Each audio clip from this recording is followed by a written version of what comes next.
नमस्कार साथियों, स्वागत है आप सबका move on study with team के यूट्यूब चैनल पर। जैसा कि हमारे चैनल का नाम move on study with team है, तो मैं उसी टीम का एक मेंबर हूँ। मेरा नाम लोकेंद्र कुमार है। मैं आपको आपके एग्ज़ाम से रिलेटेड हिंदी सब्जेक्ट आज पढ़ाऊँगा। हिंदी सब्जेक्ट की आपकी क्लास रहेगी।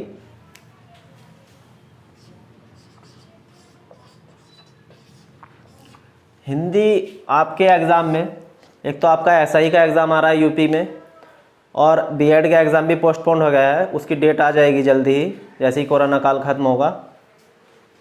ठीक, एक तो यूपी एसआई का में हिंदी रहेगी आपकी, एक बीएड में रहेगी, और आपका एसएससी जीडी उसका भी एग्ज़ाम जल्द होगा। फॉर्म फिल हो रहे हैं उसके, उसमें भी आपकी हिंदी रहेगी। यूपी एसआई में आपकी 100 नंबर की हिंदी है, इसमें लगभग आपकी अराउंड 40 नंबर की हिंदी रहेगी, और इसमें 25 नंबर की हिंदी रहेगी। तो जैसा कि आप सब जानते हैं, आज आपकी पहली क्लास है, तो ज़्यादा समय ना गंवाते हुए अपनी क्लास स्टार्ट करते हैं। और रही हिंदी के सिलेबस की बात, वो हम आपको किसी दिन अलग से उसकी वीडियो बनाकर डिस्कस कर लेंगे। सभी एग्ज़ाम का एक बार हम पूरी कंप्लीट हिंदी पढ़ेंगे। जैसा कि आपका पहला चैप्टर है वर्णमाला, हम वर्णमाला से ही स्टार्ट करते हैं। ठीक, वर्णमाला मिलकर किन किन शब्द से बनती है? एक तो आपके स्वर रहते हैं, दूसरा आपके व्यंजन होते हैं, कॉन्सोनेंट, और एक तीसरे वो रहते हैं अयोगवाह। उन्हें कोई बताता नहीं है, वो 2 होते हैं। तो आज हम स्वरों के बारे में पढ़े हैं। स्वर 11 या 13 होते हैं। आपके एग्ज़ाम से रिलेटेड जो रहेंगे उसमें 11 या 13 ऑप्शन में के हिसाब से रहते हैं। हर एक किताब में कुछ किताबों में 11 दिए हैं और कुछ किताबों में 13 दिए हुए हैं। ठीक है, तो आज हम ज़्यादा समय न लगाते हुए थोड़ा सा वर्णमाला के बारे में पढ़ लेंगे और स्वर के बारे में जानकारी आपको बताएंगे।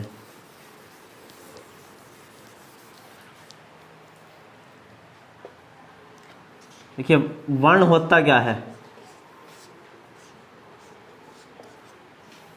भाषा की सबसे छोटी इकाई।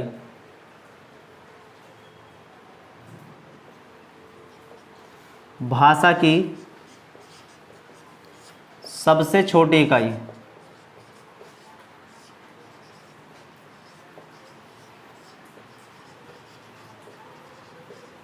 इकाई वर्ण या ध्वनि जो हम बोलते हैं होती है। समझ में आ गया? भाषा की सबसे छोटी इकाई वर्ण या ध्वनि होती है। अब इन्हीं से मिलकर, वर्णों से ही मिलकर क्या बनती है? वर्णमाला, यानी कि वर्णों के व्यवस्थित समूह को वर्णमाला कहते हैं। व्यवस्थित समूह कैसे? कि सीक्वेंस में लगे हुए ए आ ई उ री री ए ओ औ अ। और अगर हम व्यवस्थित समूह ना हो, ए के बाद ई बोल दो, तो वो अव्यवस्थित हो जाती है, तो वो वर्णमाला नहीं कहलाती है। हर एक भाषा की एक अपनी वर्णमाला होती है। ठीक है, आज हम स्वर के बारे में पढ़ेंगे। तो हेडिंग डाल लीजिए स्वर। स्वर या वोवेल, इंग्लिश में वोवेल्स बोल देते हैं। ठीक, यानी कि स्वतंत्र रूप से, भाषा में स्वतंत्र रूप से बोले जाने वाले वर्ण स्वर कहलाते हैं या वोवेल्स कहलाते हैं। ठीक है, स्वतंत्र रूप से जो बोले जाते हैं।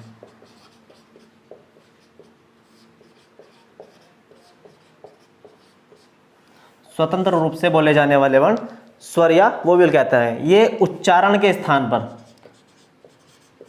उच्चारण के आधार पर 3 प्रकार के होते हैं। 3 प्रकार के कौन कौन से? पहला होता है ह्रस्व स्वर,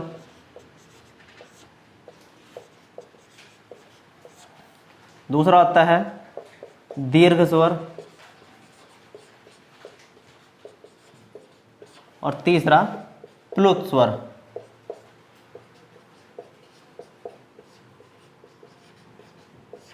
ठीक, 3 स्वर होते हैं उच्चारण यानी कि बोलने के स्थिति के आधार पर, किसमें कितना समय लगता। ह्रस्व स्वर में आते हैं, ह्रस्व स्वर में वे होते हैं जिन्हें बोलने में कम समय लगता। जिन्हें बोलने में कम समय या एक मात्रा का समय लगता है।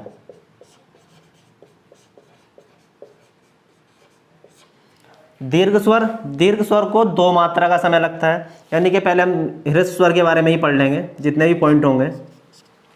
ह्रस्व स्वर होते कितने हैं?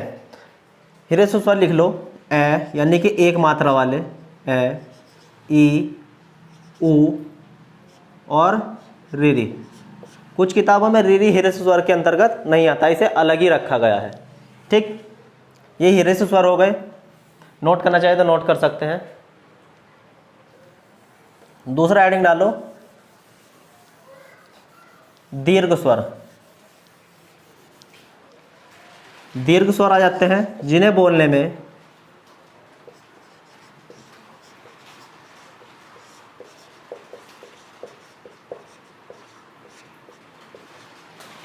बोलने में दो मात्रा का समय,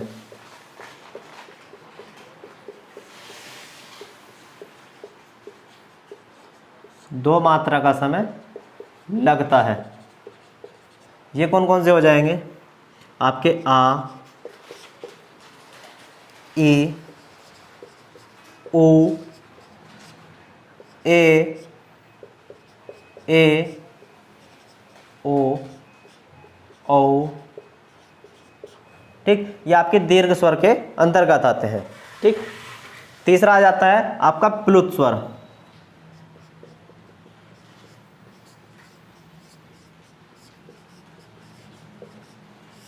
प्लुत स्वर का कहीं योगदान नहीं होता। ये जैसे आपने सुना होगा रामायण के समय में जिन्हें लंबा बोला जाता है कि महाराजा लंकाधिपति रावण पधार रहे हैं, यानी कि लंबा खींचा जाएगा इसे। इसमें प्लुत स्वर आता है, इसके अंतर्गत कोई स्वर नहीं आते, ये लंबे भाषा में बोले जाते हैं।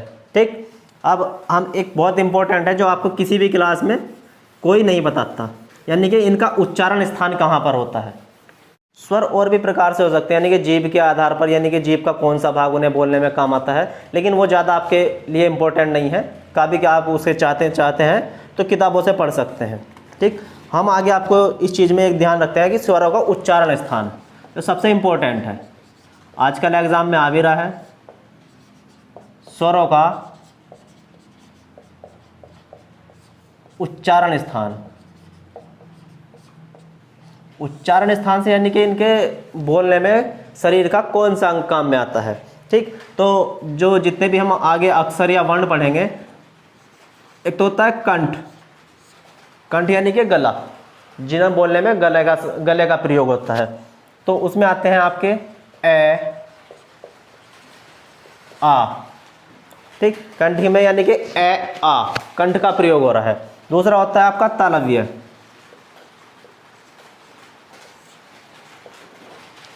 तालव्य होता है कंठ से ऊपर का, यानी कि मुंह के हिस्से का पिछला भाग जो होता है। तालव्य में आपके आते हैं ई। ठीक, तीसरा आपका होता है मूर्धन्य।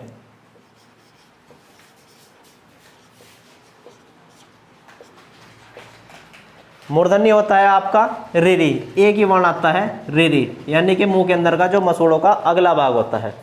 ठीक, फिर आपका आता है ओष्ठ्य, यानी कि जिसमें आपके होठ प्रयोग होते हैं। ओष्ठ्य में आप सब जानते होंगे ऊ। ठीक, फिर आपका जाता है कंठ तालव्य।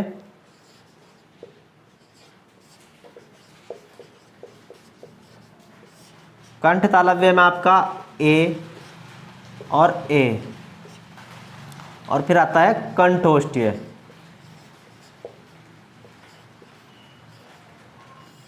कंठोष्ठ्य में आपका ओ और ओ, यानी कि कंठ तालव्य होता है कंठ और तालव्य, तालु जो होता है आपके मुंह के अंदर का पिछला भाग, और कंठ और ओष्ठ्य यानी कि गला और होठों का प्रयोग होता है।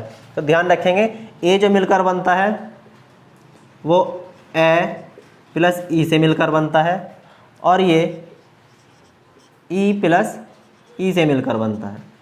ठीक, ओ भी आपका ऊ प्लस ए से मिलकर बनता है, और ये वाला ओ जो होता है जिसमें दो मात्रा होती है ये आपका O प्लस O से मिलकर बनता है, ठीक है। यह मिस्टेक हो गया, ये A से मिलकर बनता है, ठीक है। आगे जब हम इन्हें पढ़ेंगे तो इनकी मात्राओं के स्थान पर पढ़ेंगे, ठीक है। अब यहीं तक हमारा हो जाता है, स्वर कंप्लीट हो जाते हैं। अब स्वरों की संख्या पर मतभेद है। स्वरों की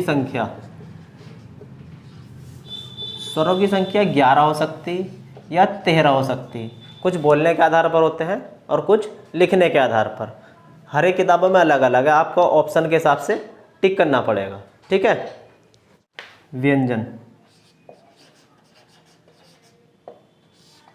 व्यंजनों की संख्या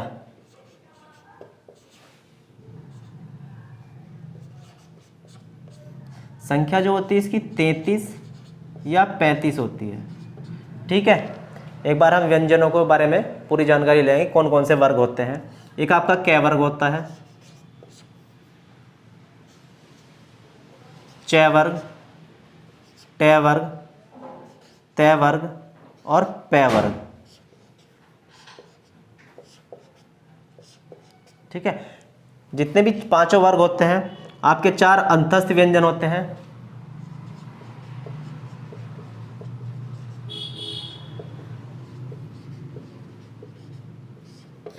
अंतस्थ व्यंजन 4 होते हैं।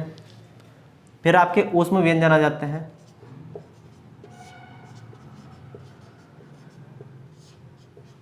चार ऊष्म व्यंजन होते हैं और बाकी जो 4 होते हैं वो संयुक्त अक्षर आ जाते हैं। वो हम आपको नेक्स्ट वीडियो में पढ़ा देंगे। जैसे कि आपको आज सर ने पढ़ाया है स्वर और व्यंजन का कुछ पार्ट रह गया है, वो नेक्स्ट वीडियो में कंप्लीट किया जाएगा। तो आप ज़रूर बताइए सर का कैसा लगा पढ़ाना, ठीक है। और तैयारी करते रहिए, ठीक है। आने वाले एग्ज़ाम जैसे UPSI हो या BED रहा, SSC GD रहा, ठीक है, इसमें से क्वेश्चन आएंगे और आपका कोई क्वेश्चन बच के नहीं जाने का, ठीक है। पहले भी सर ने अच्छे से पढ़ाया है हमारे कोचिंग क्लासेस पे।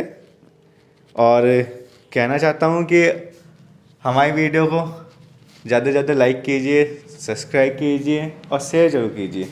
शेयर करेंगे तो आपकी मदद से और भी स्टूडेंट हैं जो लॉकडाउन में परेशान हैं घर और कहीं क्लास नहीं ले पा रहे हैं। धन्यवाद।